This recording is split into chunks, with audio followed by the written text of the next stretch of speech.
Everybody, welcome to this episode of TRCOA's Behind the Groove. If you're here live, please introduce yourself and ask questions in the chat as we go along. This episode is sponsored by Stinson Recording Studios. Also, if you find this content useful, please like this video, and if you are new, please subscribe to our channel. We make new content every week. Today, we are proud to have Dominick Trice. He is going to cover how to professionally make and mix beats to sell. Dominick is the owner of Sons of Masters Productions and one of TRCOA's beginning Pro Tools and Productions instructors. Dominick will start right after our pro tip in under 5 minutes. Hey guys, I'm Kafir Gov. I'm the Advanced Pro Tools instructor at TRCOA, and here's our pro tip in under 5 minutes. Today we're going to talk about pre and post fader. You guys probably have been hearing a lot about, this whole pre and post fader and what are the uses for it. We're just going to dive in and kind of explain that. First of all, the pre and post fader exists right here. This is the button that changes it from pre. You can also see that it's highlighted with a color, even if this is off, right? And if you want it to be on post fader, it just needs to be unchecked, right? And when it is on pre, what does that mean? That means that basically this signal that's running here is running to a parallel aux track, if you will, without being affected by this fader. That means that even if my fader is all the way down, this signal is still being sent at the same amount at 0 to that same destination. Now, that destination can be multiple things. It could be headphones, for example. If you're recording right now, I could, put this in any output, like as you can see here, right? We have headphones for drums, for the bass player, for the guitars, and so on, so on. And if I put this in pre-fader, nothing that I do here will affect that signal being sent to that drummer, to that guitar player, right? And that's really important because even if I'm here kind of changing stuff up, as I'm working on the mix while they're tracking, or I don't want that to change in the headphones for the players that are actually recording at the moment. Another example that you would use pre-fader for is if you want to listen to an effect that you're sending to a send return channel, right? If you're listening to a track at the same time with your dry signal, you can't really focus on the affected track. One thing that's really important to know is that when you are checking your effects, you want to be in pre-fader, but once you are done with that, you want to bring it back to post-fader. Because if this is in pre, that means that this signal is still not being affected by this fader, right? That means that even if I bring this fader all the way down, we're still hearing that reverb because it's still being sent as if this track is not affected by this fader. But if I put it in post, now this fader here not only controls the volume of my dry track, but it also controls the relation that I have between the dry track and the amount of reverb that's being sent to it. So I can actually, when I bring this fader down, the amount of reverb that's attached to this track comes down with it. Boom, no reverb, right? Cool. Well, that's pretty much it. That is the important things to know about pre and post fader. I hope this was helpful for you guys, and see you on the flip side. Pro Tools instructor here at TRCOA. Today we're going to be talking about how to make, mix, and sell your beats like a pro. So I got a Pro Tools session here pulled up in front of me with kind of a typical trap beat. But before we actually start digging into the mix side of the beat, I really want to talk about what might have happened in the creation side of the beat before getting into this step. Of course, you all can, this applies to any DAW you may be working in. You could be working in Ableton, FL Studio is another good one, Pro Tools, Logic. All of these are going to apply basically to any DAW. Same with the plugins. A lot of these are going to be different. You'll have access to different stock plugins depending on what DAW you're in. There's also other third-party plugins you may have available to you. I tend to use some other plugins for my personal preference by mixing in Ableton Live. There's a couple things that may not be here in Pro Tools. And I tend to use a little bit of like the UAD plugins as well. So there may be a couple spots here where I differentiate and use a different plugin, but definitely feel free to ask any questions on that front, and I'll definitely try to throw in any alternative sources I may use across the board. But so taking a step back before we get into the mixing part here, the first and most important step to making sure that your beats sound good at the end of the day is making sure that you start out with good sounds. There's really good resources out there these days. When you think of like Splice, there's big sound banks like Native Instruments, or some of the bigger websites where you can just go and download these full big sample packs. You really want to take advantage of those. And the thing that's so great about that is it really helps you to not have to do so much work later on down the road. I remember first starting out, I would be looking up so many videos on how to, EQ kick drums and 808s and all that good stuff. And then I finally came across a good sample pack, and I'm like, oh, okay, that's what everybody meant when it's just like, just find the right sample. Sometimes you really don't have to do much to make things sound good if it's already sounding good. So that's the first important step. And then the next important step is going to be making sure that you're picking sounds that aren't conflicting with each other. So if you're paying attention to the frequency spectrum, you want to make sure you're not picking a bunch of like a synth bass and an 808 and a big pad that are all kind of sitting in the same area. You want to pick things that are going to be harmonious with each other, basically. So those two steps alone are really going to make sure that you don't have to do as much work later on down the road in the mixing process. Another important step is going to be the structuring aspect of things. So if we look at the Pro Tools session we have set up here, you can see up top I have the intro, the hook, just another word for chorus, the verses, and kind of the outro area labeled.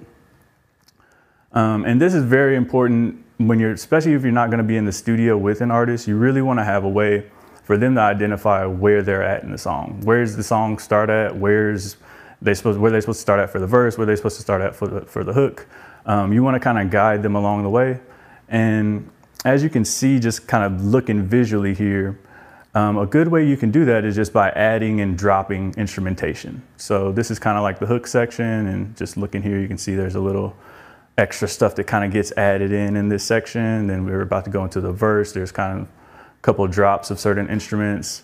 Then we're going to build up to get back into the hook section. There's another just drop of certain instruments. So you can really do that push and pull and kind of play with the instrumentation overall. And that's going to be another thing that adds some overall just excitement to your mix. Now, most importantly, you really want to make sure that the song comes on right. People are going to give it a good couple seconds before they click on to the next one, and artists usually know pretty quickly whether or not they like a song or not. So you really want to make sure your song has an impactful start, that it doesn't take too long to get to the drop. You don't want to wait 20 seconds into the song to hear a drum or hear the chorus kind of section start taking place.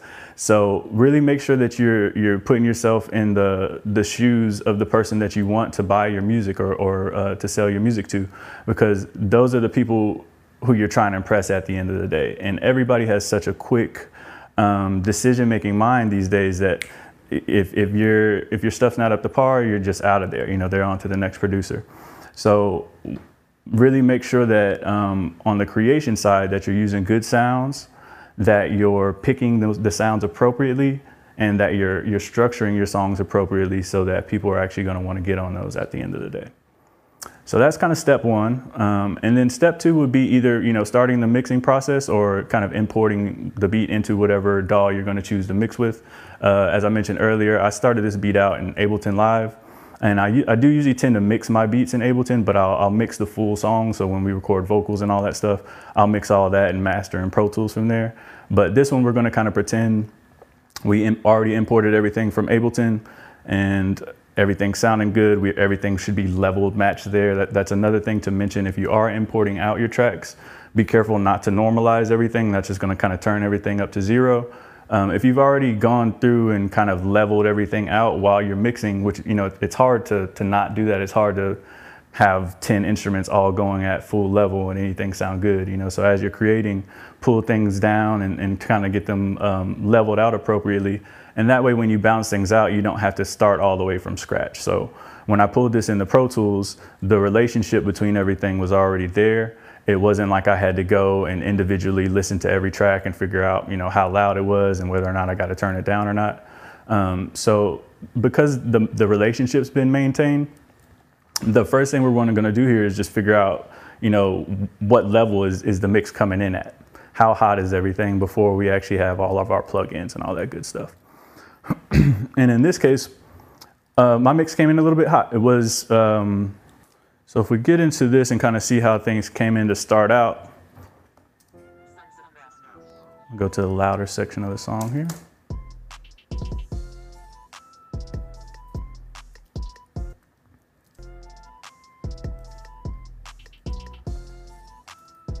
Let's set it up for pre-fader metering just so we can take a look at what the meters might have been looking at kind of prior to everything here.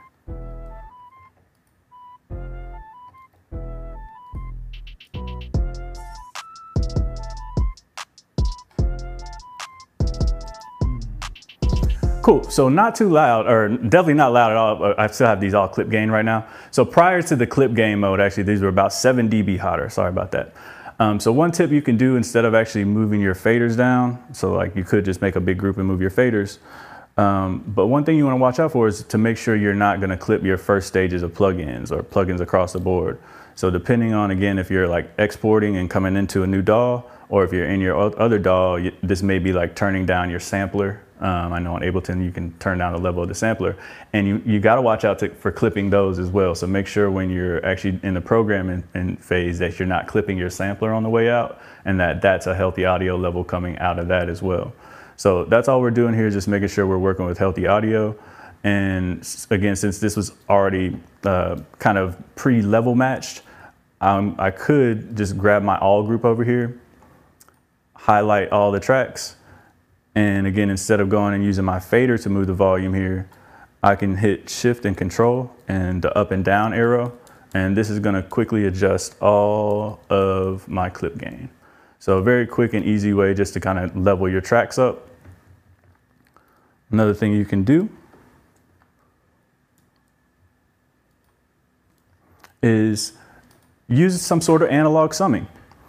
I like to throw this on very early in the process. It really helps to kind of add some more excitement, some analog warmth, some depth, some kind of stereo image overall to the mix. And when you have a digital mix and everything's kind of, you know, some of this trap stuff can be really just like cheap sounding and like toy piano type stuff. You really want to have a way to kind of influx some of this, you know, $100,000 console sound into these digital sounds at the end of the day. So Virtual Mix Rack has a plugin called Virtual Channel. It's like console emulation. I like to run that on all of my direct channels first. And this is also a way to kind of make sure that your gain is being managed properly. You can pull one of these up when you have it, you know, across all of your channels here. And as I'm going through this phase of like the clip gain, just to make sure my levels are good, I could typically use this area and just adjust everything if I wanted to. Let me let that ride out for a bit.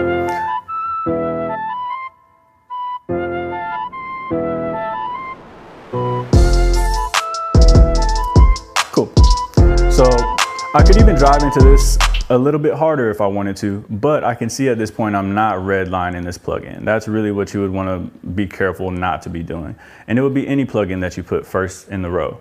You really want to make sure you're sending a healthy audio level here. Ideally on these type meters, you're looking to kind of hit the 0. So I could bust this up a little bit more, but for the sake of kind of just making it through this session overall, I'm not going to dig too deep into the individual mix steps, but I want to review more so the tools that are going to be necessary each time you do a beat mix to make sure that it translates well on every system and that, you know, it gets received correctly by the artist or whoever you're pitching it to. So that first step is going to be analog saturation. I like to run that kind of across the board here, again, on all my individual channels. You'll see with this one, we went with the kind of Neve console emulation to get some nice bottom end down there. So I have it on the bass channels as well here. I also have some keys. There's a flute. There's a pad there in the background. And then on my mix bus, which is kind of the final channel here, I have the mix bus channel. And on this one, I have the Neve 2. So everything I have grouped in group 1. So ideally, you can kind of individually dial all these in to be a different console if you wanted. But just for the sake of kind of being able to hear everything at once and give it the idea of running through the same console and kind of gluing everything together that way, I tend to just run it all through the same one. No rules on this one though, definitely feel free to experiment with that. Other than that, once I kind of get that step set up, that's inherently going to give me a little bit of a volume boost too. Things are definitely going to start sounding bigger and better at that point. But the most important part is that from there, I can start working all my EQ and compression moves. So before getting heavily into the EQ and compression, at this point, I've already picked good sounds. I programmed them in a way to where they're not clashing with each other. I made sure all my instruments are in phase, everything's in tune. That's another part of that stuff.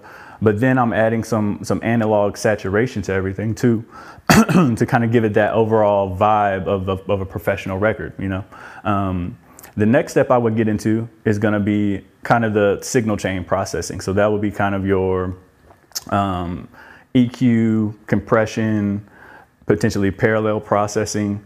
Then some sort of your mastering process is going to be kind of towards the end there. But those are kind of your basics, and effects as well, something we'll get into briefly on this one. So ideally when I start a mix, I like to start with the drums.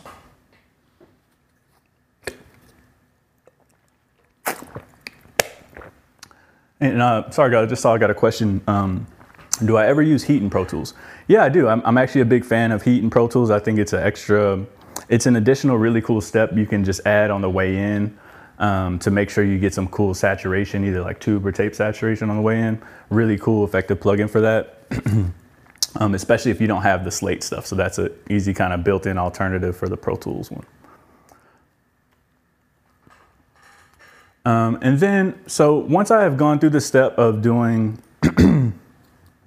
my basic analog emulation, I'm gonna start leveling everything up here. And to get my levels appropriate, I need to start referencing. I need to figure out what am I going for here, So a good thing you can do for that is actually find a couple reference tracks. So in this one, I went and found a couple good references that are pretty current tracks here. And I'm gonna set them to be hitting around -15.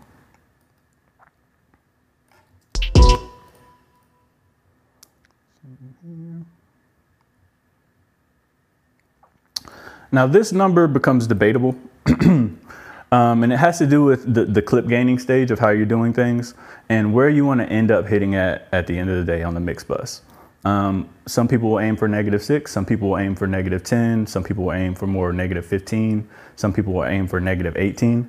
I tend to like the -18 realm a lot. I work with a lot of the UAD plugins and analog based stuff, and some of those a lot of those actually say you're supposed to hit those at -18. But again, no rules at the end of the day, and you can always kind of compensate your input and output accordingly when that's the case. But it's just a little bit easier to just kind of work more linearly if you're starting out with the right volume level. So overall, kind of have this matched up at that -15 level, and then let's see what happens if I kind of take these other plugins out of the picture. So I just got my VMR, I got like my reverb and delay on, and ideally without the effects on, I should still be hitting around -15.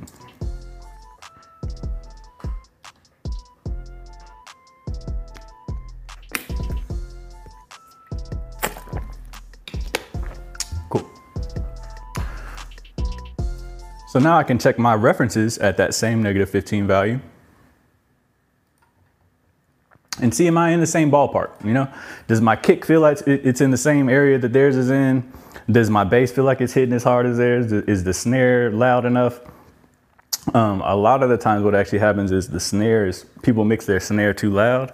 So when you want to turn the beat up, it's like the snare is just kind of cracking your head off, but the rest of the beat is lacking. So you really want to make sure you have a good balance between your instruments, and a good guide to help you out with that is going to be using your references. So usually for me, once I get the kind of VMR stuff, the kind of console saturation going, I like to get my fader mix going at that point. So that'll be my level of just figuring out, okay, cool, I got a kick drum, I've got a clap or a snare element. And I'm kind of paying attention, clicking over to the reference track and seeing where, where might that hit at. So, and again, just for the sake of kind of making it through this seminar with time to spare, I'm not going to dig too deep into each individual mixing practice here. I'd rather kind of just be able to show you all the individual tools. So definitely feel free if you to ask any questions if you have any on a specific tool or kind of process we might be going over. So once I've got the fader mix going, my next step is going to be mainly seeing, is there any masking issues? What's lacking at that point? Is, does my beat still feel like it needs some high end? Does it feel like it needs some low end? Is the mid range too muddy? All right. But the main way we're going to be able to figure that out is by kind of comparing against our reference at that point. So I got my reference set up to -15 over here. I'll play that real quick. Just joshing. I'm spending this holiday locked in. Cool. I might click over there. Same deal here. And ideally when I do this, I want to pay attention to my louder section of the song.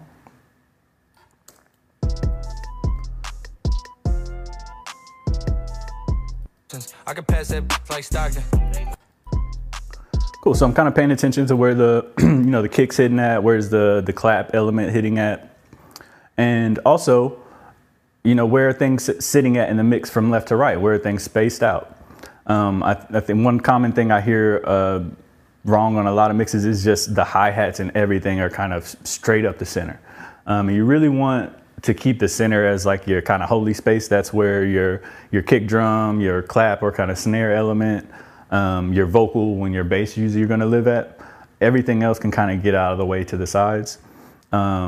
So with that in mind, I know you can't really see the panning moves here, but as I went through and leveled everything initially, I did pan some of these hats out to the left. I panned some of the other hats out to the right.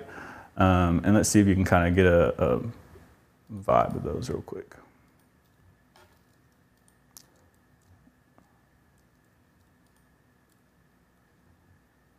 See what's up with my solo groups here.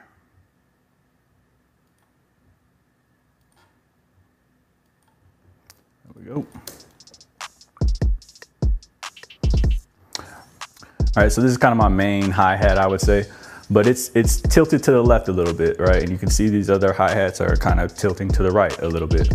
And if I put everything leaning to the left, it's gonna make my drums feel like it's too heavy to the left. So you really wanna use your percussive type instruments outside of your kick and snare to kind of start building in some stereo image to your mixes as well. So that's kind of the step one, and just making sure as you go through that step that, it's kind of lining up with the rest of the instrumentation there.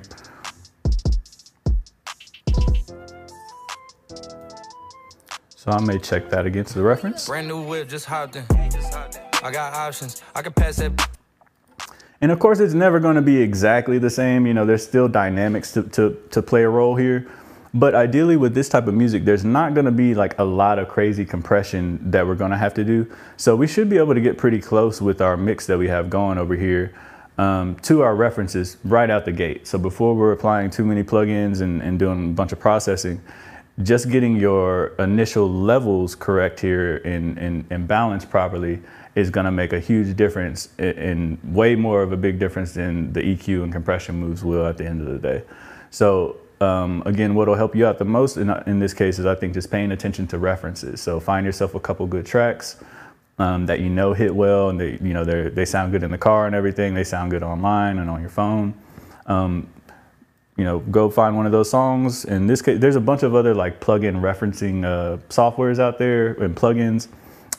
Sorry about that. From there, you can load in like 6 to 10 examples of a song sometimes and reference that. So in this case, I kind of done a workaround and just imported some tracks in and kind of chopped up like the loudest part of that song. So of course, when you're referencing stuff, you want to make sure you're referencing the louder parts of their song as well, right? So I want to be comparing my loudest part to their loudest part.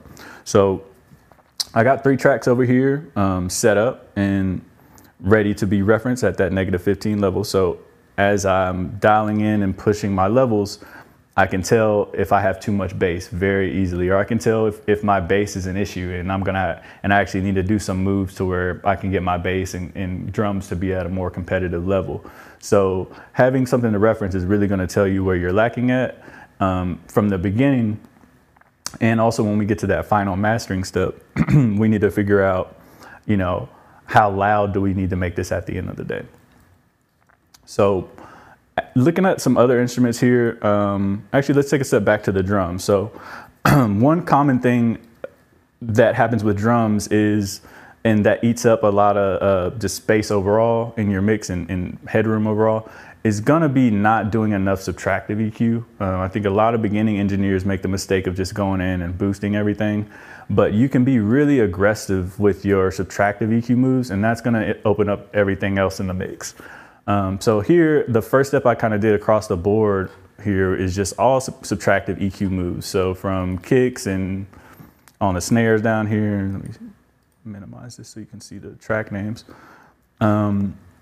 But yeah, you know, there's low end filtering that's going to get everything out of the way of the kick and the bass. So most elements don't have too many fundamental frequencies down there, which, you know, by fundamental frequencies, those are going to be the main kind of note and resonant frequencies of whatever instrument it is. And you want to be careful not to cut that off. So that's going to be kind of your limitation here on the low end. But then there's also on certain instruments where you don't necessarily need all that top end. So with like a kick drum, sometimes, you know, depending on the genre, you can actually start to roll off some of the top end on your kick drum as well. But other than the additional like low end roll-offs and high end roll-offs, there's also going to be cutting out specific frequency resonances. So like if I went and checked out this kick one here, usually, you know, a lot of people think this is a good area in the kick drum. It can actually be the area you end up wanting to cut or at least just manage more than often. More so that kind of 80 to 100 area is where the good part of the kick drum is. And then down here at that like kind of 60 hertz and below, you're starting to get into more of like the sub energy of the kick drum. And depending on what type of track you're working on, it's a lot of that just isn't necessary. And this type of track in particular, where the 808 needs to kind of dominate all that low end space, we're gonna make sure it does, you know. So we're carving a pocket out here for the bass to hit, and then also just curing up some of the resonances down here in the low mids and the kick drum. Also pulling out a little bit of boxiness up here.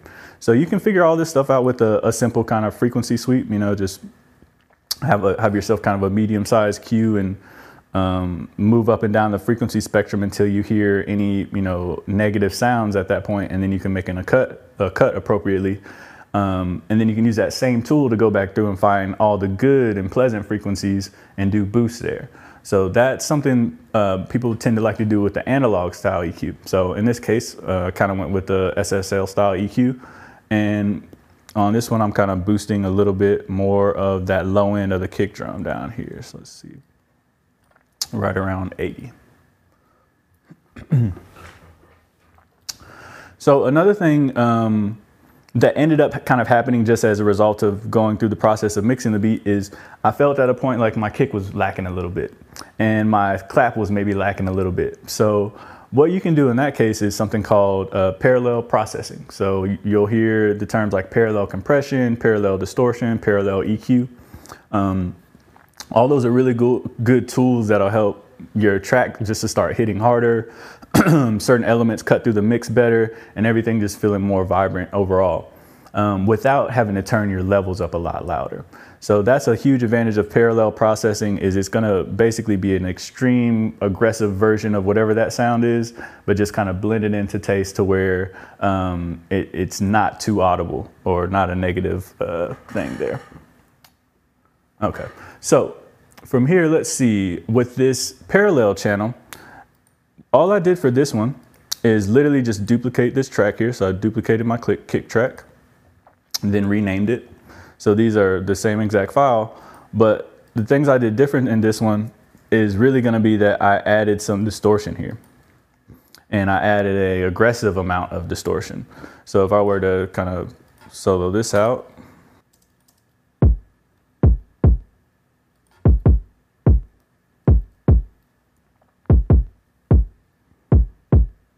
It's a little bit different sounding than. So just a lot more flat. You know, this one has a lot more of that top end kind of crunch and energy to it. And I'm not being super aggressive with the mix either. You'll notice in there very, very low. But at the end of the day, once I throw this limiter on here, you really notice the difference of when that's in there and when it's not. So this is called more so parallel distortion, where we're kind of just over aggressively dialing in some distortion here with this decapitator plugin. You can use a lot of other different, any distortion type plugin for that matter. You know, Sans Amp and all that stuff works good for Pro Tools too. I think there's like a drive or a pedal knob for Ableton or something like that. And then just volume, a little bit of EQ, and then just kind of volume matching everything, of course. So I got a trimmer knob just here to back everything off at the end of the day. Same with the previous one there.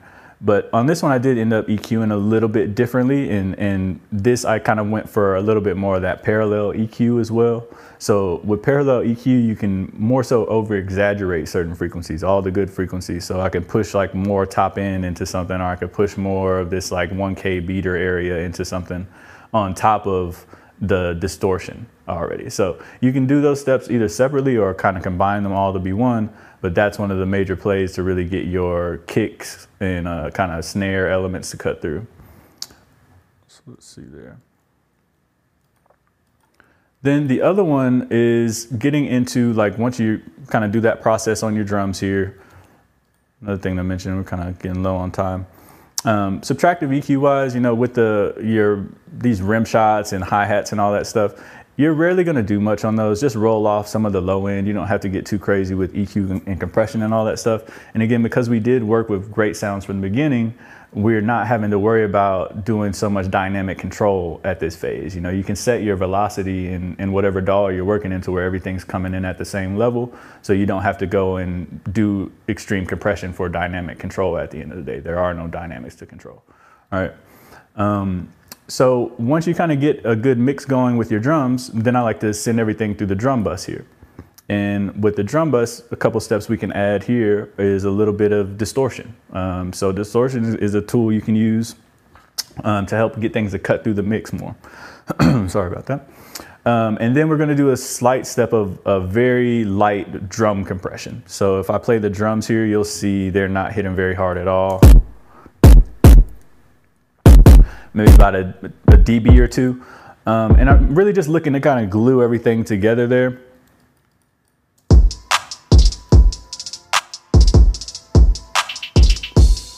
So slow attack time, kind of a fairly fast release here. So I go from distortion, a little bit of glue compression with the drums, and then also transient shaper or transient designer. And usually this is going to add a little bit of just a tack back into whatever element. You can put this on the individual kick and snare if you wanted to. In this case, I like what it did to the hats too. Sometimes it'll do a little bit too much to your hi-hats, but definitely a good tool to get your drums to just kind of cut through the mix and have that knock to them at the end of the day.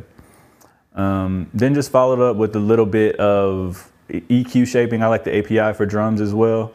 So just pulling out a little bit of mid-range, I think here around like 800, and some of the lower end around that 80. I think there ended up being a little bit of a build-up once everything kind of combined there.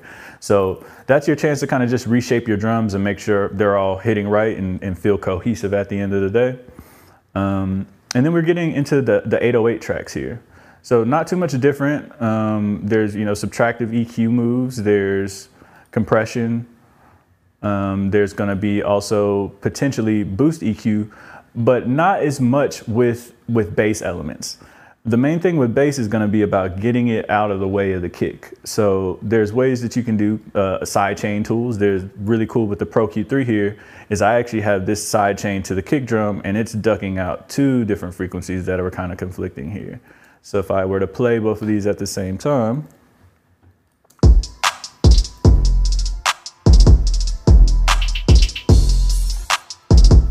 kind of see both of these areas are just kind of, as the kick comes through, they're moving out of the way. So the bass is ducking down, carving a big pocket there for the kick drum to hit.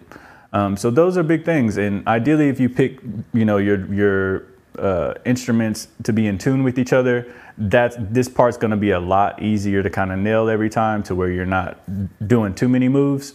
But you know, if you do feel like your kick and bass are conflicting, you can always do some sort of sidechain compression as a tool to duck your bass out of the way whenever that kick drum is hitting. And then very similar to our kick and clap channels here, I had some 808 distortion. So from here, I copied over a lot of the top part of this chain. So still a lot of the same kind of subtractive EQ moves and all that stuff, compression, trim. But then I got more aggressive. So this is the side that I ran more so through the distortion side. And because there's already a lot of that good low end bass energy down there, I really want to make sure to not run that into the distortion. So we have that going into Decapitator as well, and we're able to kind of run that in through, and you know, some cleanup EQs and all that good stuff. But we're able to run that through along with the original bass channel, and that's going to give you a lot more of that cool kind of just crunchy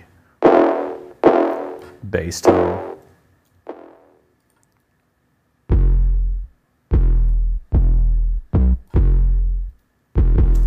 Cool.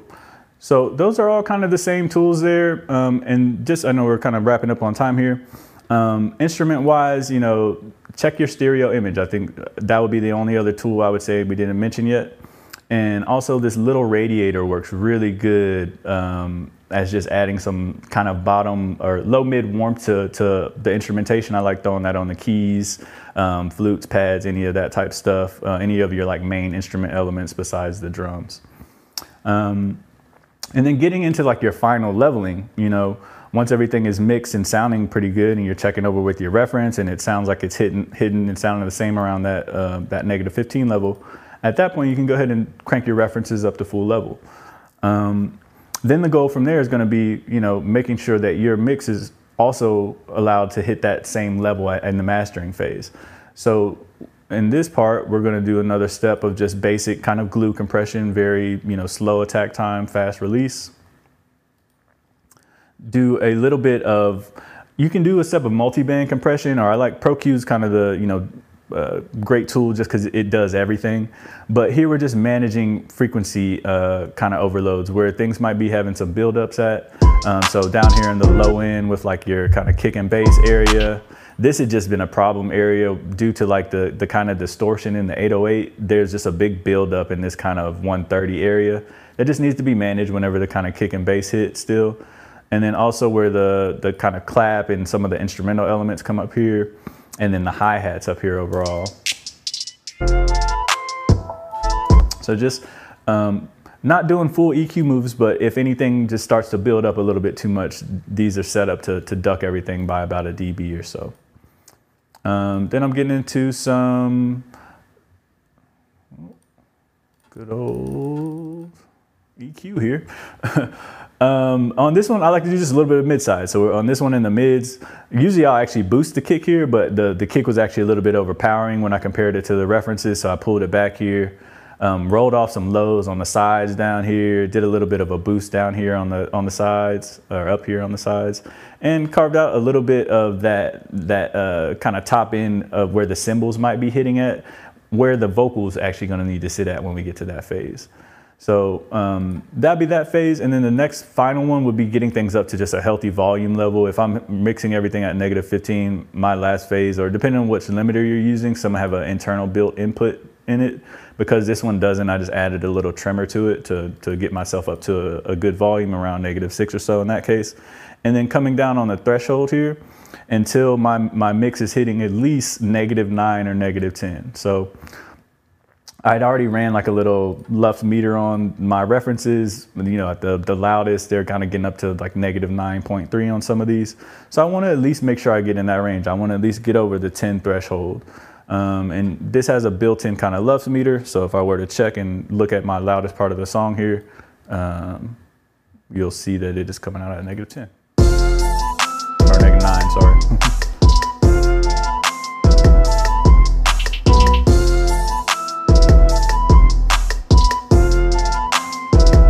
Cool. So that's going to be LUFS level. That's going to be that professional loudness. So between having your sounds picked right, leveling everything together appropriately, doing some subtractive EQ and boost EQ where needed, applying some parallel processing. We didn't cover too deep into the effects, but I'm sure you all know how to add a little bit of reverb and delay appropriately to each channel as needed. And then overall throwing some things on that mastering channel just to kind of glue everything together, give it a little bit more warmth, a little bit more depth overall, and then get it up to that final mastering level volume that's going to be necessary to get those tracks sold at the end of the day. So, that'll be it for today. Thank you guys for watching. Definitely let us know if you have any questions moving forward. Everybody, like and subscribe to videos and all that good stuff. And we'll catch you on the flip side. Thanks everybody for watching, and thanks again to our sponsors. If you found this content useful, please like this video. It will tell YouTube to show it to others. If you are enrolled, please go to the Seminars tab on the my.trcoa website and take the quiz over tonight's lesson. And if you need to book one-on-one time with an instructor, text 512-231-0344. If you aren't enrolled, go to trcoa.edu to find out more information about what we do. Also, please post in the chat subjects you'd like to see for our upcoming live streams. And as always, subscribe to our channel, and we'll see you guys on the flip side. Bye, everybody.